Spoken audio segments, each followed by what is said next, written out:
계시록은 이제 오늘 하고 다음 주 금요일까지만 해가지고 마무리를 짓도록 하겠습니다. 오늘은 22장 13절부터 16절까지 말씀만 같이 보겠습니다. 자, 한번 말씀 펼치시고 한번 말씀을 보도록 합시다. 저번에도 한번 말씀드렸지만 이 계시록 강의를 시작한 게 언제인 줄 아세요? 2022년 9월 10일부터 했습니다. 그러니까 지금 1년 4개월을 하는 거예요. 1년 4개월. 그죠? 1년 4개월 동안을 하는 거예요.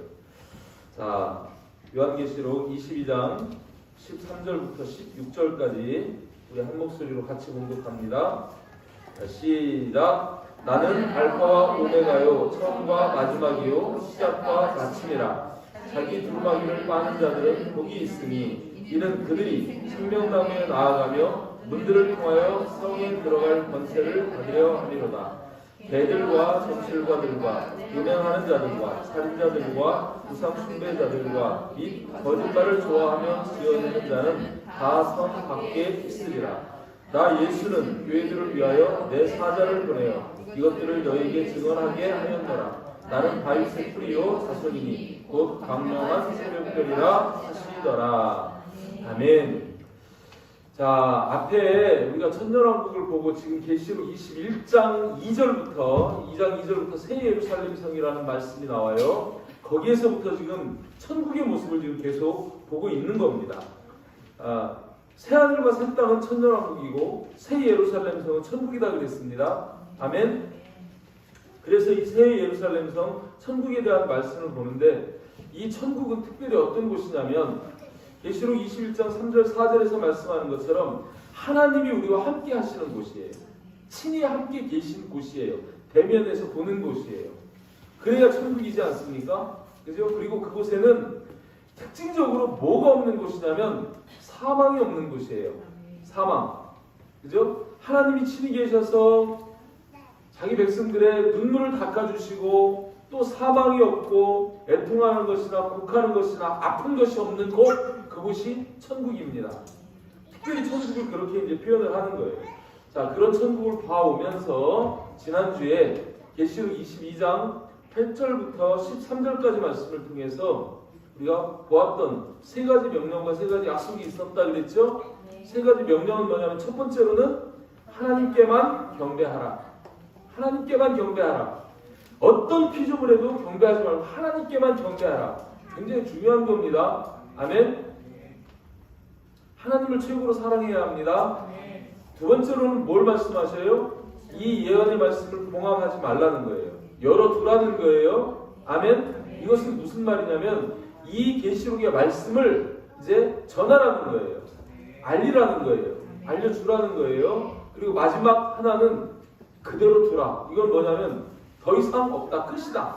이 계시록의 말씀이 끝이에요. 그래서 의로운 사람은 의로운 대로, 불의한 자는 불의한 대로 그대로 둘 수밖에 없어요. 이 계시록의 말씀을 듣고도 변하지 않는다면 어쩔 수 없는 거예요. 더 이상 방법이 없다. 그래서 그대로 두라는 이런 세 가지 명령을 우리에게 주시고, 세 가지 약속은 어떤 것이었냐면은 12절 말씀을 통해서 내가 속히 오겠다.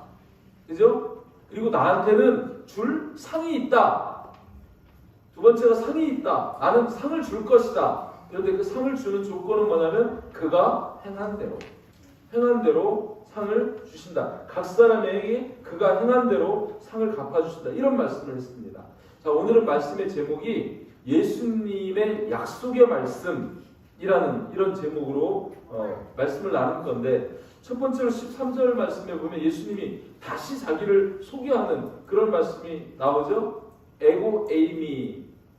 우리 헬라어로 그런 말을 이제 하는데, 나는 무엇이다 이렇게 얘기하면서 이 13절 말씀에 나는 알파와 오메가요 이런 말씀을 하세요. 알파, 헬라어로 영어 알파벳처럼 영어는 A로 시작해서 Z, 그죠? Z로 끝나죠? 그죠? 그런데 이 헬라어는 알파로 시작해서 오메가로 끝납니다. 이건 무슨 말이냐면 A로 시작해서 오메가로 끝나는, 여기 시작이 되시고 과정이 되시고 끝이 되시는 분, 이런 말씀이죠. 계시록 1장 8절에서 그런 말씀이 있었어요. 계시록 1장 8절에 보면 여기서 그렇게 말씀하시죠. 주 하나님이 이르시되 나는 알파와 오메가라. 알파와 오메가라는 그 말씀이 무슨 말씀이냐면 이제도 있고 현재도 있고 전에도 계셨고 장차 올 자예요. 그러니까 과거, 현재, 미래에 살아계신 하나님이십니다. 아멘. 이렇게 그분으로 시작하고 그분으로 말미암고 그분께로 끝나는 것, 이거를 가리켜서 알파와 오메가라고 이렇게 말씀했어요. 누가요? 예수님. 예수님이 그런 분이시라는 거예요. 아멘.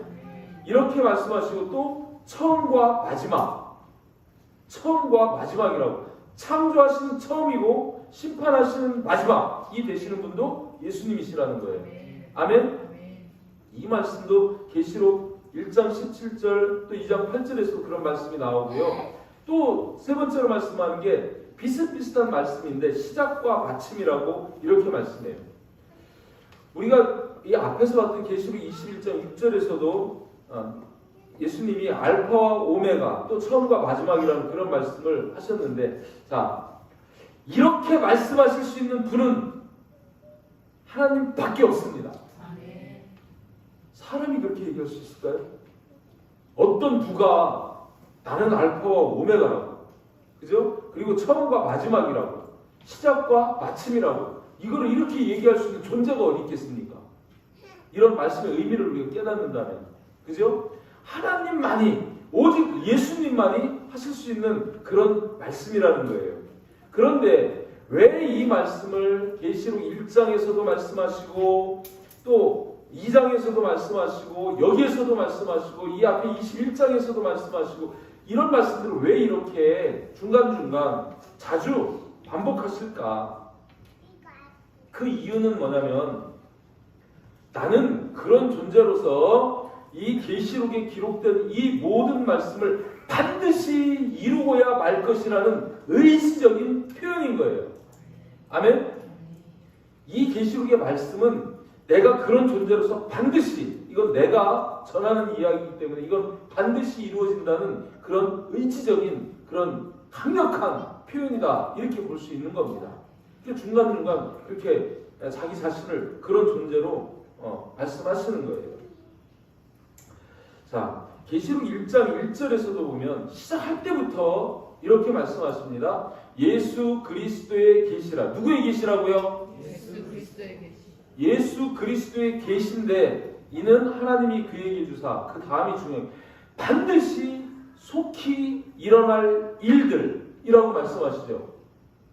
여기 계시록에 이루어진 일들이 소설입니까? 이 일들이 어떤 일이냐면 반드시 속히 일어날 일들이라는 거예요. 그럼 지금 이런 일들이 일어나고 있습니까? 안 일어나고 있습니까? 그거를 볼 수 있는 영안이 열려야 되는 거예요. 그거를 바라볼 수 있는 눈이 띄어져야 되는 거예요. 우리 신앙생활하면서 예수 믿고 천국 간다 그냥 끄떡끄떡끄떡 그냥 막 그냥 뭐 이렇게 신앙생활하는 게 아니고 눈을 부릅뜨고 영안을 부릅뜨고 계시록에서 말씀하신 그 현상들이 지금 이 세상에서 어떻게 이루어지고 있는지를 그걸 볼 수 있어야 되는 거예요. 항상 여러분에게 얘기하죠. 우리 기독교는 시작이 있고 끝이 있는 이 시간을 타고 쭉 흘러가는 이런 종교라는 것입니다. 아멘? 그 속에서 내가 있는 그 시간대가 있어요. 그 시간이 내가 지금 어디쯤 와 있느냐 이걸 볼 수 있어야 되죠. 또 종으로는 내가 어디에 있느냐, 왜 내가 여기 대한민국 세종에 고운동에 하나가 되는 교회에 지체로 있느냐, 이 시간과 내가 있는 그 좌표를 알 때 그죠? 나를 향하신 하나님의 뜻을 우리가 깨달을 수 있는 겁니다.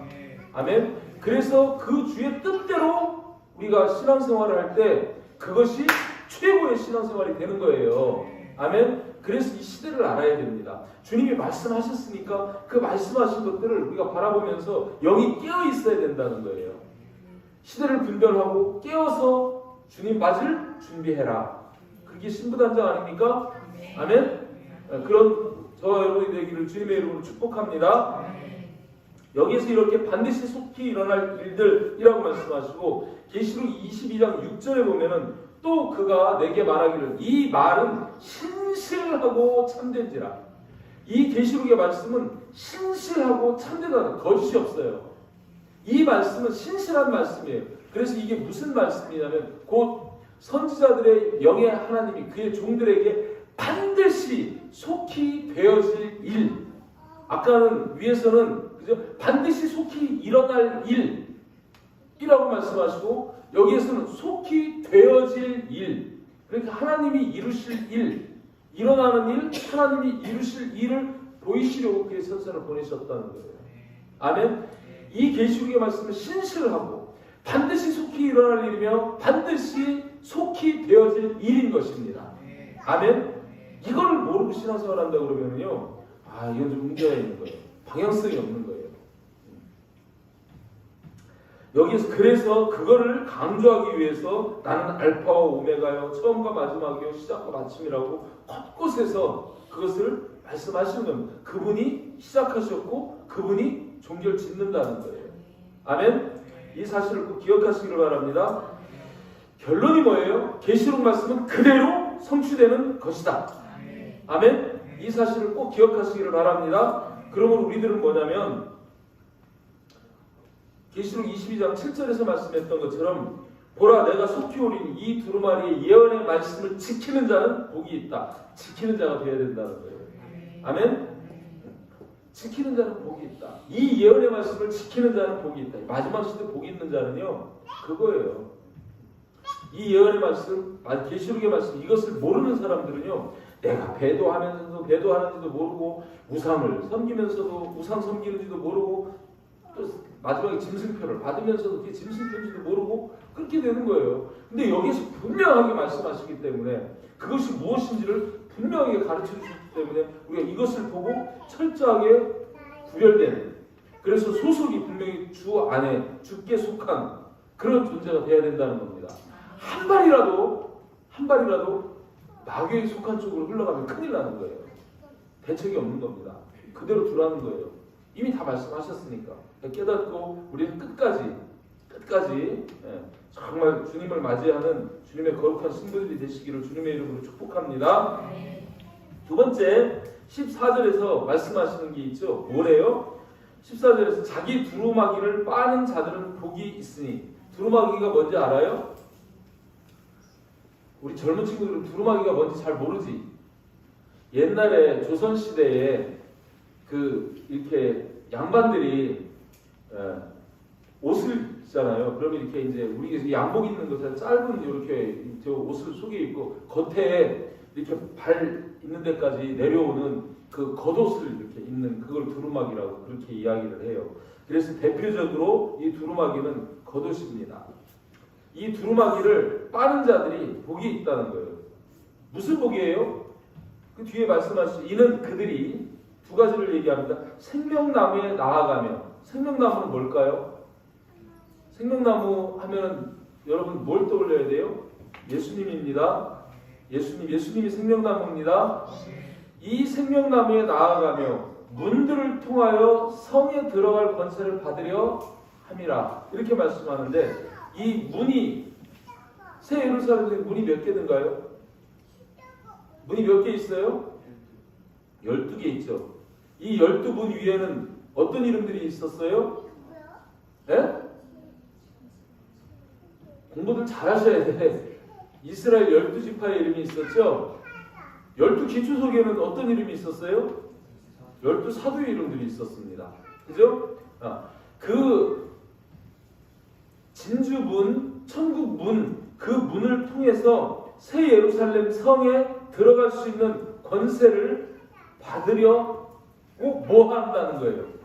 그걸 받으려고 어찌해야 된다는 거예요? 두루마기를 빨아야 된다는 거예요. 그걸 말씀합니다. 새 예루살렘 성, 천국에 들어가려면 뭘 해야 되냐면 그 두루마기를 빨아야 된다는 거예요. 두루마기를 빨아서 흰옷을 입은 자가 되어야 된다는 거예요. 아멘? 옷에 대한 것은 제가 여러분에게 종종 말씀을 드립니다. 그죠? 여러분, 아담 하와가 처음에 옷을 입었을까요? 안 입었을까요? 안 입었어요. 창세기 2장 25절에 보면 이런 말씀이 있죠. 아담과 그의 아내 두 사람이 벌거벗었으나 부끄러워하지 아니하니라. 하나님이 처음에 아담과 하와를 만들어 놓고 이 부부를 만들어 놓고 옷을 안 입혔어요. 벌거벗고 있어요. 근데 부끄러워요? 안 부끄러워요? 안 부끄러워요. 왜 안 부끄러울까요? 죄 지은 게 없어요. 투명해요. 깨끗해요. 죄 지은 게 없어요. 그런데 이들이 무화과나무 치마를 엮어서 이제 그 자기 몸을 가린단 말이에요. 그죠? 치마라고 표현하는데 왜 아랫도리만 가린다고 생각하면 안 되고, 이게 이제 옷이에요, 옷. 그 무화과나무 잎을 왜 가려요? 뭐 때문에 가려요? 뭐를 가리는 거예요? 죄를 가리는 거예요. 죄. 그럼 죄는 뭐예요? 죄의 싹은 뭐예요? 사망이죠. 하나님이 그거 먹으면 반드시 죽으리라 했기 때문에 그 하나님의 말씀을 불순종하고 그거를 먹은 죄를 범한 순간에 그들은 죽은 목숨이에요. 하나님의 말씀은 말씀 그대로예요. 신실하신 하나님이십니다.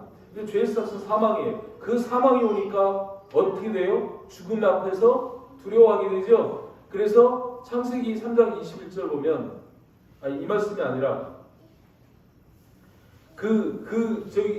이 죄를 짓고 난 후에 무화과나무 잎을 엮어서 치마로 이렇게 삼고, 그리고 나서 하나님이 아담아 어디 있느냐 물으니까 어떻게 해요? 아담이 내가 두려워하여 숨었나이다. 어떤 두려움일까요? 뭐에 대한 두려움일까요? 죽음에 대한, 사망에 대한 두려움이에요. 그죠? 그 두려움으로 숨을 수밖에 없는 이 사망의 두려움이 그에게 임했다는 것입니다. 그런데 여러분, 이 아담이 죄를 짓고 난 뒤에 무화과나무 그거로 가린다고 죄가 가려질까요? 그걸로 가리고 해서 가렸었어요. 그런데 하나님이 부르시니까 뭐래요? 내가 벗었으므로 두려워하여 숨었나이다. 아니 무화과나무로 옷을 해 입었는데 근데 왜 벗었다고 그래요? 가려지질 않는 거예요. 그거는. 그러면 죄를 가릴 수 있는 거는 어떤 옷을 입어야 가려질까요? 하나님이 뭘 지어서 입혀요? 가죽옷을 지어서 입혀요. 이 가죽옷을 입어야 죄가 가려진다. 무화과나무는 안 가려져요. 그죠? 여기서 이 가죽옷은 뭐예요? 예수님입니다. 예수님. 로마서 13장 14절에서 오직 예수 그리스도로 옷 입고 이렇게 얘기하죠? 여기에서 이 가죽을 얻으려고 그러면은 짐승을 죽여야 됩니다. 피를 흘려야지만 얻을 수 있는 게 가죽이에요.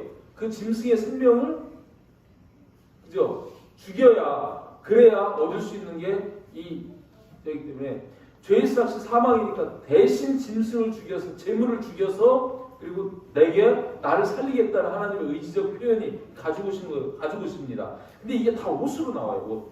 옷을 입히고 옷으로 다 이렇게 나오는 것을 볼 수 있습니다. 그죠? 근데 하나님이 이 가죽옷을 주워다 입혔어요? 어떻게 입히셨대요? 지어서 입히셨대요.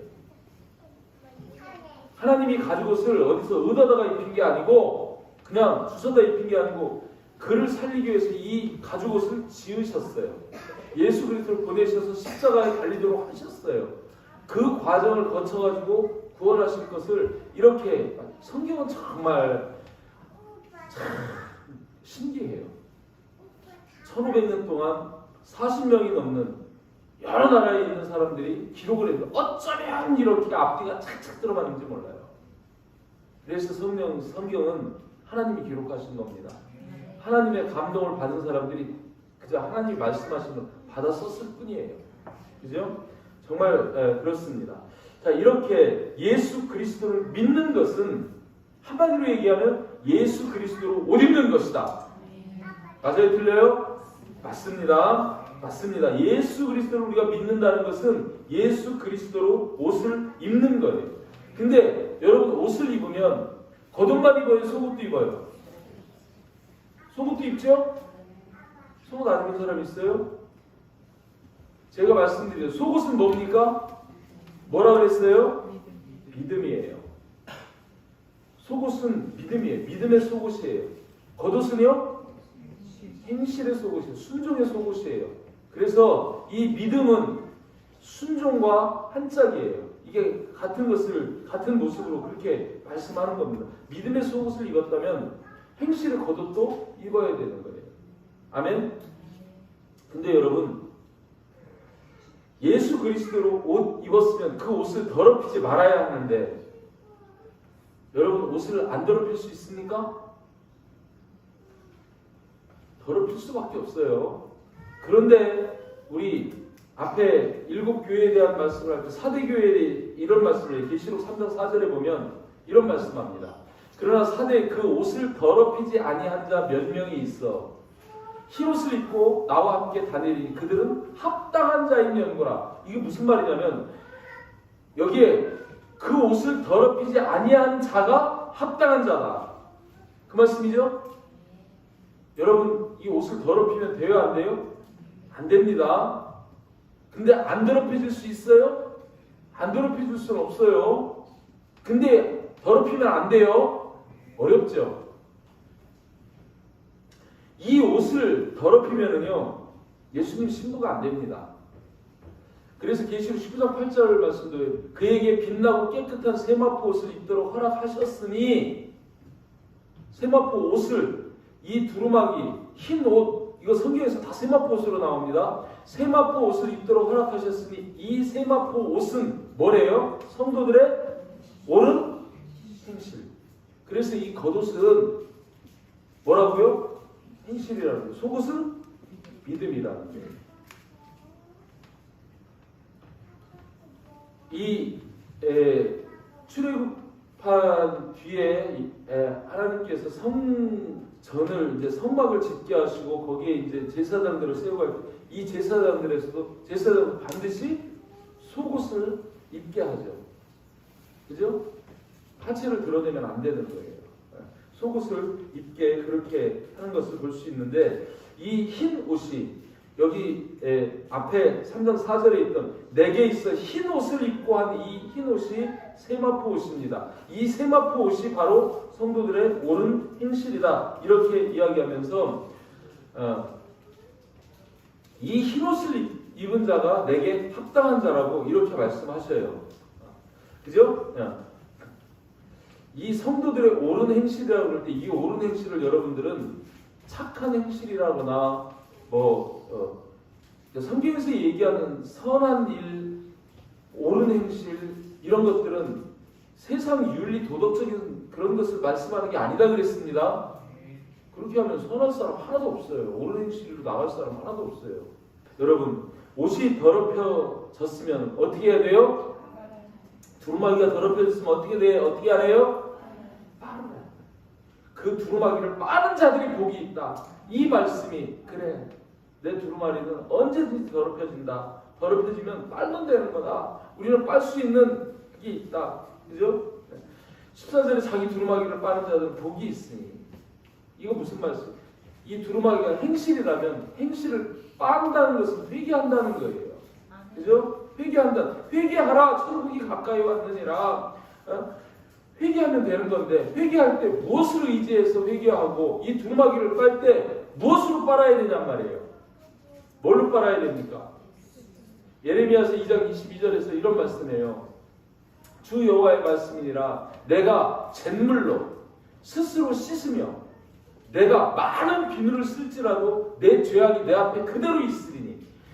아담 하와가 무화과나무 가지고 막 가리고 해봐도 그 죄가 그대로 있다는 게 그대로 안 되는 거예요. 비누로 씻는다고요? 잿물로 씻는다고요? 스스로 씻어본다고요? 안 되는 거예요. 안 되는 거예요. 근데 계시록 7장 14절에서는 딱 정답을 가르쳐주죠. 내가 말하기를 내 주여 당신이 아시다 하니 그가 나에게 이르되 이는 큰 환난에서 나오는 자들인데 어린 양의 피에 뭐를 씻었어요? 그 옷을 씻어서 희게 하였느니라. 이 두루마기를 씻는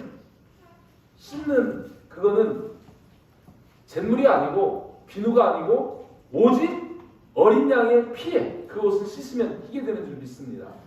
아멘.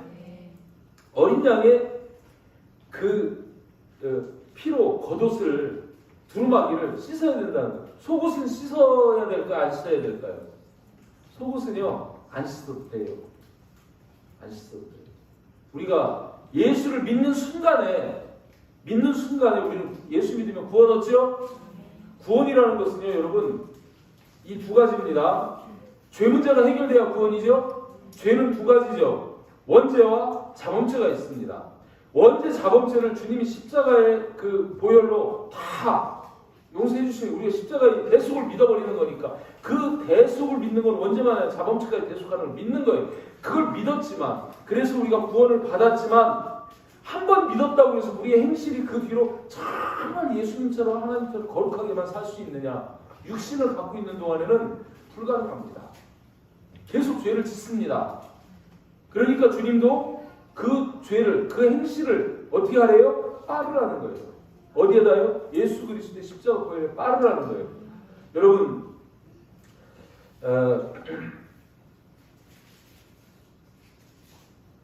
요한복음 13장 10절 말씀 한번 여기 띄워보세요. 요한복음 13장 10절 말씀이 있어. 그 뒤에. 자, 예수님이 마지막 만찬 때, 성만찬할 때요, 제자들이 발을 씻어주겠다고 합니다. 그러니까 베드로가 뭐래요? 선생님이 어떻게 내 발을 씻습니까? 안 됩니다. 그러니까 예수님이 내가 네 발을 씻어주지 않으면 너는 나하고 상관이 없다. 그게 무슨 얘기예요? 발을 안 씻으면 구원도 없다. 그런 말씀 아니겠습니까? 그러니까 베드로가 뭐래요? 주님, 그럼 내 머리도 씻어주시옵소서. 막 들이대는 거예요. 그러니까 예수님 이 말씀은 예수께서 이르시되 이미 목욕한 자는 발밖에 씻을 필요가 없습니다.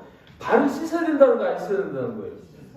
우리가 살면서 이미 예수 믿어서 원죄는 해결받았지만 자범죄라는 부분은 우리가 육신을 입고 있는 한 계속 우리 발이 세상 살면서 더러워지기 때문에 먼지가 묻기 때문에 발은 씻어야 된다는 거예요. 아멘? 이게 두루마기를 빠는 것과 같은 맥락의 말씀입니다. 이해되시죠? 여러분 죄 안 짓고 살 수 있어요? 육신을 입고 있는 한은 우리 안에 계속 욕심도 생기고요. 그죠? 미움도 생기고요. 그죠? 실수도 하고요. 목사도 실수하는데. 죄를 짓는데. 그런데 이 발을 씻으면 되는 거예요. 두루마기를 빨면 되는 거예요. 우리에게 그 장치가 있습니다. 아멘? 그래서 여기에서도 이미 목욕한 자, 속까지 깨끗이 씻은 자는 겉에 발에 묻는 때만 씻으면 된다는 거예요. 근데 그거를 씻을 필요가 있다는 거예요. 아멘? 네. 이것이 씻어졌을 때 바로 우리의 믿음과 우리의 행실이 딱 일치가 돼서 신행일치의 신앙이 되는 겁니다. 아멘? 그걸 믿으시기 바랍니다. 그것이 바로 계시록 19장 7절 8절에서 말씀하는 주님의 신부로 준비되는 거예요. 아멘? 먼저 내가 예수 그리스도의 그 피로 말미암아 내 두루마리를 빨았을 때에 그 자에게만 여기에서 그에게 빛나고 깨끗한 세마포옷을 입도록 허락하시는 겁니다. 아멘? 빨지 않으면 예복을 입도록 허락을 안 해주시는 거예요. 신부를 안 받아야 된다는 거예요. 그 흰옷을 입게 허락한다는 것은 어떤 의미예요? 내가 신부로 맞아들인다는 거잖아요. 근데 이 세마포 옷을 입도록 허락한다는 것은 허락을 안 하는 수도 있어요. 근데 이걸 허락받는 자가 누구냐면 자기 두루마기를 빠는 자입니다. 회개하는 자입니다. 아멘? 그런 자만 이것을 입는다는 거예요. 회개는요, 이미 구원받은 자에게는 필요 없습니까? 한번 예수 믿어서 구원받은 자는 회개할 필요 없습니까? 행실에 대한 회개 안 해도 돼요? 해야 됩니다. 발에 때가 묻잖아요. 발 닦아야죠. 두루마기 빨아야죠. 아멘? 정확히 기준을 정확히 잡으세요. 어떤 데서는 한번 구원받으면 영원한 구원이다. 그래서 아니라는 거예요. 제가 이런 말씀들을 바라볼 때 주님께서 두루마기 옷을 입혀주려고 그러면은 우리가 세상 살면서 계속 죄를 지면 계속 회개해야 되는 거예요.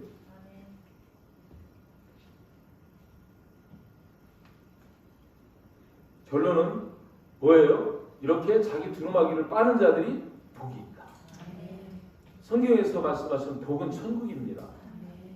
아멘? 돈이 아니에요. 자, 마지막으로 세 번째, 성 밖에 버려지는 자들도 있어요. 15절 말씀 보면 개들과 점술가들과 음행하는 자들과 살인자들과 우상숭배자들과 및 거짓말을 좋아하며 지어내는 자는 다 성 밖에 있으리라. 계시록 21장 8절 여러분 한번 보시길 바랍니다. 21장 8절에 보면 비슷한 말씀이 있죠. 그러나 두려워하는 자들과 믿지 아니하는 자들과 흉악한 자들, 살인자들, 음행하는 자들, 점술가들, 우상숭배자들, 거짓말하는 모든 자들은 어디로 간다고요? 불과 유황으로 타는 곳에 던져지리니 이것이 둘째 사망이다. 이렇게 말씀해요. 여기 15절에서도 개들과 점술가들, 음행하는 자들, 살인자들, 우상숭배자들, 거짓말을 좋아하며 지어내는데 다 성 밖에 있으리라 이렇게 얘기하는데 21장 8절하고 비교하면 이 성 밖이 어디라는 거예요? 불과 유황으로 타는 못입니다. 같은 말이잖아요. 아멘? 분명히 같은 말이죠. 여러분 나중에 우리가 죽어서 천년왕국을 지나고 나서 이 천국에 이를 때는요 딱 둘 중에 하나입니다. 천국 아니면 지옥이에요. 예루살렘 성 문 안으로 들어가지 않으면 그 나머지는 지옥이에요. 아멘? 성 밖에 있으면 그게 뭐예요? 불과 유황으로 타는 못에 던져지는 지옥이에요. 분명히 이거 두 개만 대봐도 우리가 분명히 알 수 있잖아요. 그죠? 그런데 희한한 이야기를 하시는 목사님들이 많다고. 한번 구원 받았기 때문에 자, 마태복음 22장 13절, 마태복음 25장 10절, 30절 이 말씀들을 한번 봅시다. 자, 예수님이 이런 비유를 들어서 말씀하시다가 이런 말씀합니다. 임금이 사환들에게 말해 그 손발을 묶어 바깥 어두운 데에 내던지라. 거기서 슬피 울며 이를 달게 내리라. 그럼 이 바깥 어두운 데 여기가 어딜까요? 지옥입니다. 마태복음 25 그들이 살아가서 신랑용으로 준비하였던 자들이 함께 혼인잔치에 들어가고 문은 닫혀버렸어요. 들어가고 문이 닫혔으면 그 슬기로운 다섯 처녀는 들어갔고 미련한 다섯 처녀는 지금 문 밖에 있으면 그거는 천국이에요? 지옥이에요? 지옥입니다. 여기 또 25장 30절에서 이 무익한 종을 바깥 어두운 데로 내쫓으라. 거기서 슬피 울며 이를 갈리라. 이 바깥 어두운 데로 내쫓는 이 바깥은 천국이겠어요? 지옥이겠어요? 지옥입니다. 그런데 한 번 믿으면 구원을 받기 때문에 이들이 다 하나님의 종들이고 하나님의 달란트를 받아서 했던 자들이고 그런 자들이기 때문에 이 자들은 그죠? 구원은 받은 것이지 이 사람들이 바깥에 나갔다고 해서 지옥은 아닐 것이다. 이렇게 말씀하는 목사님도 계셔요. 맞습니까? 틀립니까? 바깥이면 문 바뀌면 성 바뀌면 어디예요? 지옥이에요. 분명히 지옥입니다. 아멘? 저도 처음에 그런 얘기할 때 기감이가 헷갈려가지고 이렇게 저기 했는데 제 나름대로 이렇게 연구를 하면서 보니까 아니에요. 우리 신앙은 이 천국 앞에서는 뭐 아니면 도예요. 둘 중에 하나예요. 중간이 없어요. 아멘? 이제 대기장수도 없고 천국 가면 딱 그걸 끝이 나는 거예요. 천국 외에는 지옥밖에 없습니다. 성 안은 천국이고 성 밖은 지옥이에요. 아멘? 그 지옥에 이렇게 개들과 점술가들과 이런 자들은 다 성 밖에 있을 거라고 이렇게 말씀하는데 계시록 21장 8절에 없던 한 이름이 나오는데 개들이라는 이름이 나와요. 여러분 이 개들이 뭘까요? 뭐를 의미하는 걸까요? 개들? 개들은요 셰파트입니다. 셰파트라는 게 있죠. 뭐예요? 지키는 거예요. 지키는 거예요. 양무리를 말씀으로 지키지 못하는 목자, 선지자, 그죠? 파수꾼 그런 자들을 가리켜가지고 개라 합니다. 이사야서 56장 10절 12절 말씀 보면은요 이스라엘의 파수꾼들은 파수꾼이라고 해요. 그러면 파수꾼에 대해서 이렇게 호칭을 합니다. 맹인이요.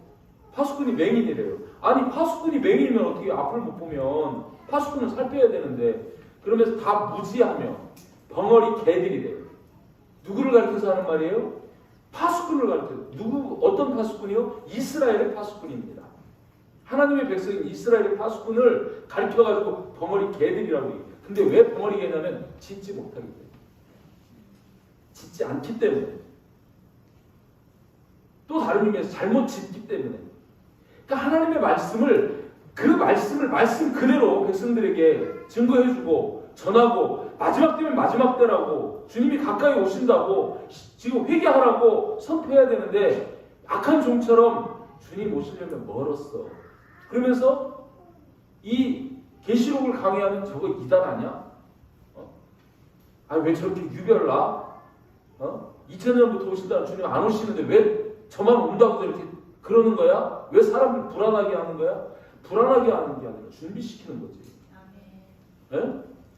이렇게 짓지 못하면 다 꿈꾸는 자들, 그래서 잠자는다는 거예요. 누워있는 자, 잠자기를 게으른 자. 이 개들은 이스라엘의 파수꾼, 이 개들은 탐욕이 심하여 족한 줄을 알지 못하는 자들.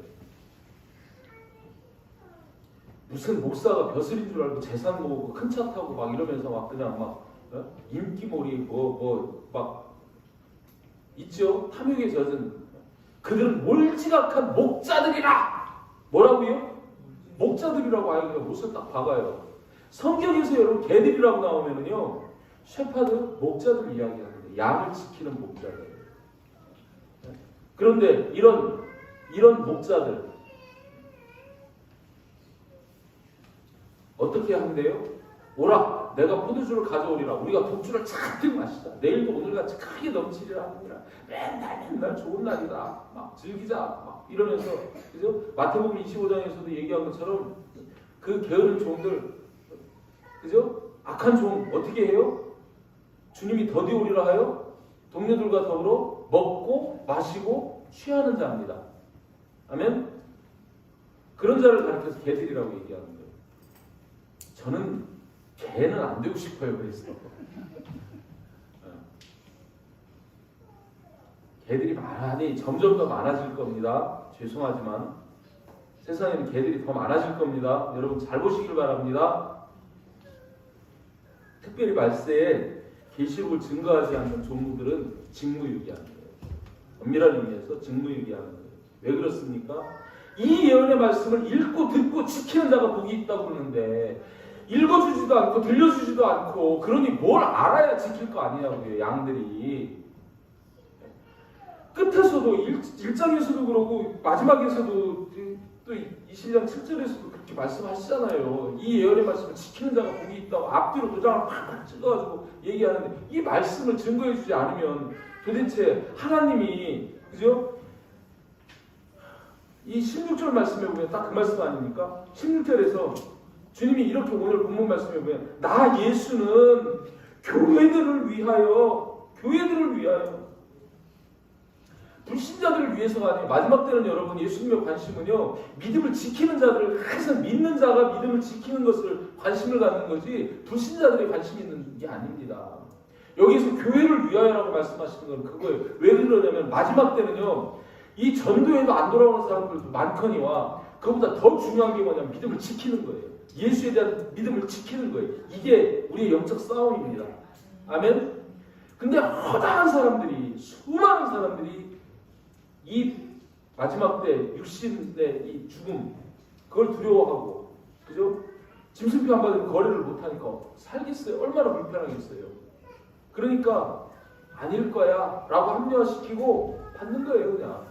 그래서 예수님이 내가 마지막 때 믿음을 보겠느냐. 천국 들어가는 문이 넓은 문이 아닙니다.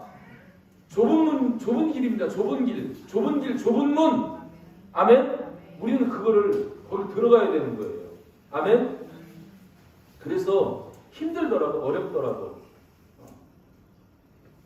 정말 우리는 믿음을 지키면서 끝까지 천국에 입성하는 자가 되어야 될 줄 믿습니다. 아멘? 그래서 주님이 16절에 나 예수는 교회들을 위하여 내 사자를 보내요. 여기에서 이 사자가 신천지에서는 이만입니다. 예수가 이만희를 사자로 보냈대요. 여기에서 사자는 누구였어요? 하나님이 예수에게 주시고 예수는 이거를 누구에게 줬어요? 천사에게. 그죠? 이 천사에게 주고 천사는 그것을 그 종 요한에게 그렇게 주신 이유는 그 종 요한에게 주어서 이걸 기록해가지고 그 종들에게 알게 하려고 그 종들이 그 하나님의 백성들에게 전하게 하려고, 그죠? 그래서 하나님, 예수님, 천사, 종들, 그리고 성도들, 여기까지 이게 전해져야 되는 거잖아요. 여기에서 사자를 보내요. 누구에게 알게 했어요? 그 종 요한에게 보내게 했어요. 이 사자는 천사입니다. 아멘? 땅에 있는 인간을 가리켜서 사자라고 하는 게 아니에요. 나 예수는 내 사자를 보내서 그 종 요한에게 알게 하고 이것들을 너희에게 증언하게 하였노라. 지금 우리 일반 성도들에게 증언하게 하였노라 하는데 증언을 안 해. 그게 직무유기라는 거예요. 증언하게 했는데, 그래서 이걸 덮어두지 않고 인봉하지 않고 열어뒀는데, 그걸 증언을 하라고 다 기록해서 전했는데, 예수님이 인까지 다 떼주셨는데 이거를 전하지 않는 거예요. 그래서 속 터지는 거지. 무슨 일이 일어나는지 모르는 거예요. 신경도 안 쓰는 거예요. 맨날 믿음 타령만 하는 거지. 잘 믿고 그냥 뭐 영적인 눈을 뜨시길 바랍니다. 그러면서 나 예수는 이렇게 말씀하신 분이 그 다음에 또 나는 다윗의 뿌리요 자손이니 곧 광명한 새벽별이라 하시더라 하면서 결론을 확 내려버리시죠. 나는 다윗의 뿌리요 자손이니, 항상요 다윗의 자손 예수야 하면 이게 무슨 말이에요? 구약에서 예수님이 오셨을 때 많은 사람들이 다윗의 자손 예수여 나를 불쌍히 여기소서, 다윗의 자손 예수여 다윗의 자손, 이게 무슨 말이에요? 다윗의 자손은 메시아라는 거예요. 메시아가 오실 때 다윗의 자손으로 온다고 했기 때문에 다윗의 자손이라고 그러면 메시아라는 거예요. 메시아는 뭘 얘기하는 거예요? 이게 신약에 오면 그리스도입니다. 그리스도 기름 부음 받은 자, 그분은 구원자라는 거예요. 아멘? 그러니까 여기에서 나 예수는 나는 다윗의 뿌리요 라고 말씀을, 나는 메시아다, 내가 구원자다, 이거를 강력하게 지금 선포하시는 겁니다. 나는 메시아다, 곧 광명한 새벽별이다, 이렇게 말씀하시는 걸 볼 수 있습니다. 아멘. 계시록 2장 28절에 보면 두아디라 교회에 이기는 자들에게 하나님이, 예수님이 약속하신 게 있어요. 그 예수님이 여기에서 그에게 새벽 별을 주리라, 이렇게 말씀해요. 여기에서 나는 광명한 새벽별, 빛나는 새벽별이다, 나는 빛이다, 나는 빛나는 새벽별이다, 이렇게 말씀하시는데, 이기는 자에게 새벽별을 주겠다. 오늘 본문에서 예수께 나아가며 같은 의미예요. 예수님은 광명하신 분입니다. 그분은요, 이 세상에 사탄, 마귀, 어둠, 고통, 또 어떤 환난, 모든 것을 밝히는 빛이십니다. 아멘. 광명한 새벽별이에요. 베드로후서 1장 19절에서는 샛별로 나오죠. 그죠? 또 우리에게 더 확실한 예언이 있어. 어두운 데를 비추는 등불과 같으니 날이 새어 샛별이 너희 마음에 떠오르기까지 너희가 이것을 주의하는 것이 옳으니라. 샛별이 떠오른다는 것은 주님 오신다는 말씀과 같은 거거든요. 그때까지 너희가 주의해야 된다. 아멘? 그런 의미로 말씀하시는 겁니다. 정말 이 예수님은 다윗의 자손으로, 다윗의 뿌리 자손으로 오시는 메시아고 구원자고 그리스도십니다. 그분만이 광명한 새벽별이고 샛별입니다. 아멘? 정말 오늘 우리에게 주신 이 말씀을 통해서 정말 저와 여러분들, 정말 이 주님께서 약속하시는 두루마기를 빠는 자들이 복이 있다 하시는 이 말씀을 집중적으로 해서 주님 오시기 전에 저와 여러분들 영혼 육을 예수 그리스도의 십자가의 보혈로 세척하시기를 주님의 이름으로 축복합니다. 아멘.